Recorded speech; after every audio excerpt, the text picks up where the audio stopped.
Welcome back, guys. So for the second kit out in the HG Witch of Mercury line, we have the Beguir-Beu. This of course is our first antagonist kit from the series, and it also looks very awesome. Really cool design, color scheme, and everything it's got going on. Great style. I can't wait to check it out. Let's go ahead and get into today's review.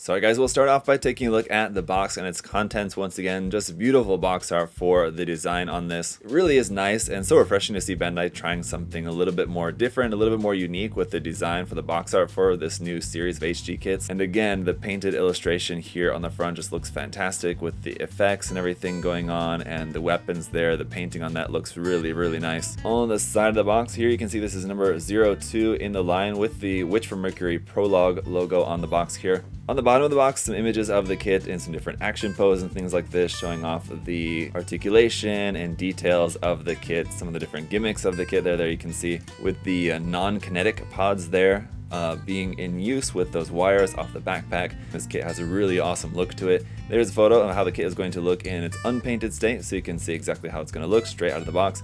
Looks very nice. And then on the top of the box, a look at the kit front and back, a fully painted sample there, and again an introduction to the Witch of Mercury Prologue storyline. With that, we can go ahead and pop open the box. This one, once again, not a very thick box necessarily.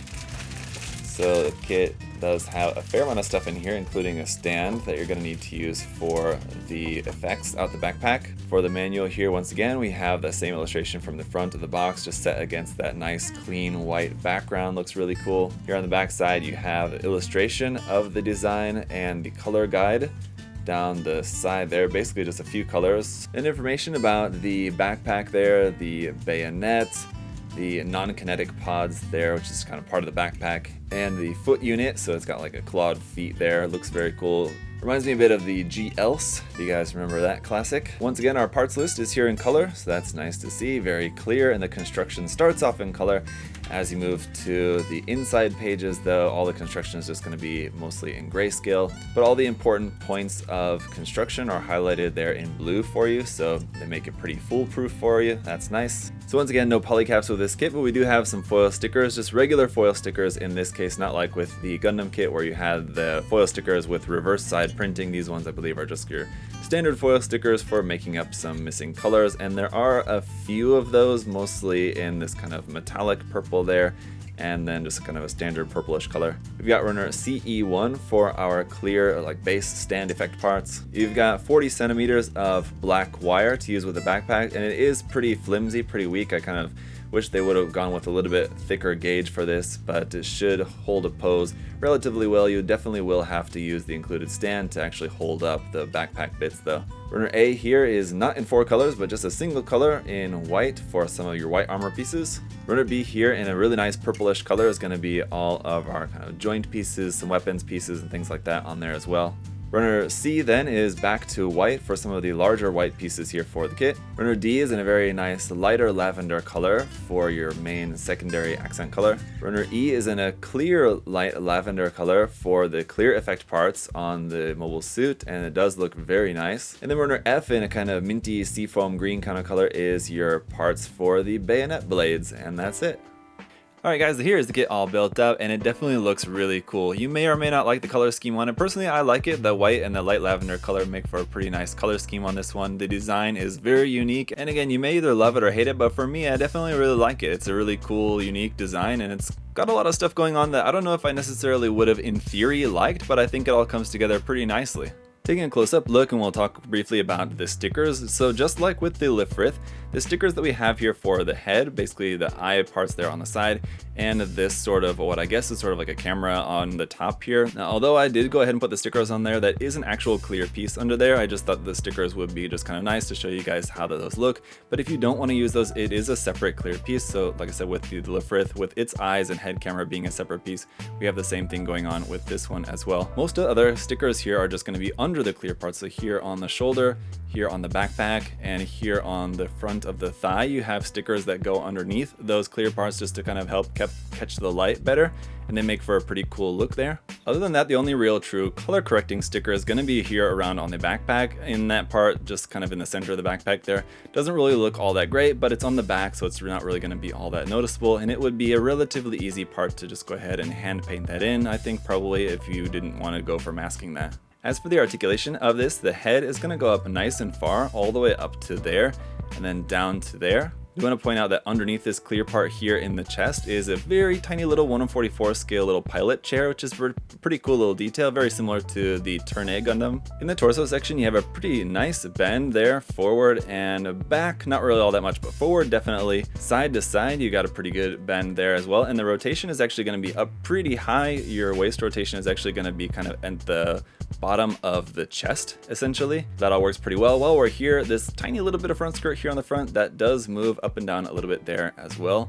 The shoulders here on the plus side don't have any seam line there, which is really nice, but when you swing that to the front, you want to be a little bit careful because it's very easy, I found, to just swing that and pop that right out of the socket, and it's a little bit tricky to get back in there, so just be careful when you're moving the shoulders forward. Otherwise, the shoulder armor will move up to about there.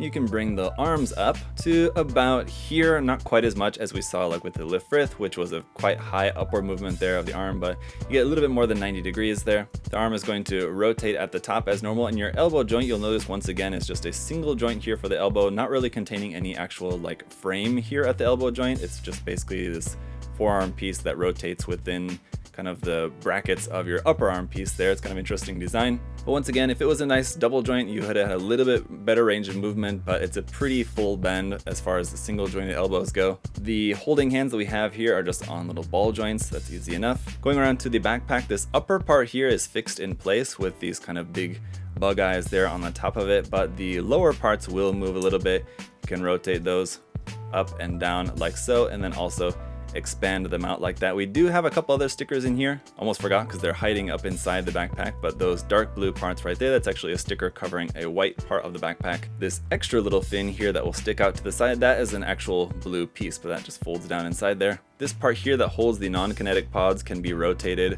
like that, and then we'll talk a little bit more about these here in just a second, but those can obviously be removed. If you take off the backpack, this once again has the 2-peg system here, so there's a variety of different backpacks that you could attach onto this from other different HG kits or 30 minutes missions kits or whatever you might like, so that's convenient.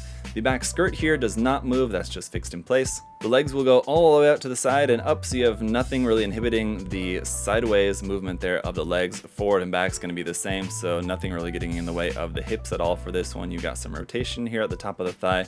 The knee joint is going to have just the single joint there, but this knee armor is able to move separately like that, so it doesn't move in conjunction as you're moving the leg. You just kind of have to move it manually, but you can do that to kind of give the look of a separated piece of knee armor there, which is pretty cool. Down here at the ankles, you have a nice range side to side here of the feet.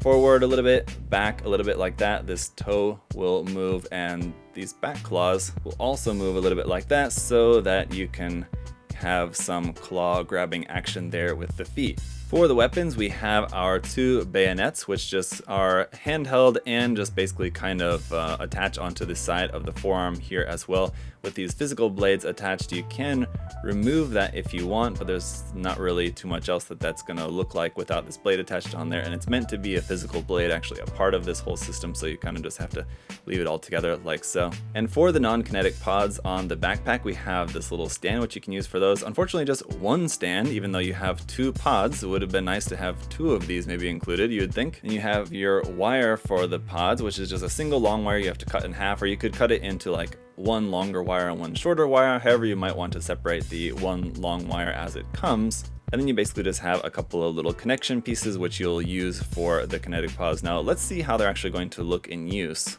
But alright guys, even though the design is quite a bit different from the Lifrith, just overall as you might expect, the actual construction overall of the kit is pretty similar. It is a very simple construction on this kit, a very quick and very easy build to put together, but despite its simple construction, it does still maintain a really nice level of detail, a really nice level of color separation, and a really nice level of articulation. It also has incorporated some really cool gimmicks, like with the non-kinetic pods on the backpack, but I gotta say, definitely the most disappointing and probably the only real disappointing thing that I could really name about this kit, as the overall it's generally positive, is just the fact that we didn't get two display bases for the non-kinetic pods. Why Bandai only opted to include one in this set is a bit strange for me. It seems like if you're gonna include any at all, you really need to include two of those. But if you guys watched my review of the Lefrith, I mentioned at the end of that review that it seems like a kit that would be really great to have two of. Although it was for a little bit different reason with that one. I was saying that it would be nice to have two of the Lefrith to basically have two sets of the gun bits. With this particular kit, it would be nice to have two of this kit just so that you have two of the stands, so you could maybe have, then you can keep one kit for maybe kit bash purposes or whatever, keeping the non-kinetic pods in the backpack. And if you did want to display the kit with both of the non-kinetic pods out and flying around the kit for a display, then you would have your two display stands. That said, this display stand is available in other forms, so it's very likely you guys may have an extra one laying around already from a different kit or something like that. But if that is how you wanted to display the kit, unfortunately, just with what you have in the box, you don't have what you need.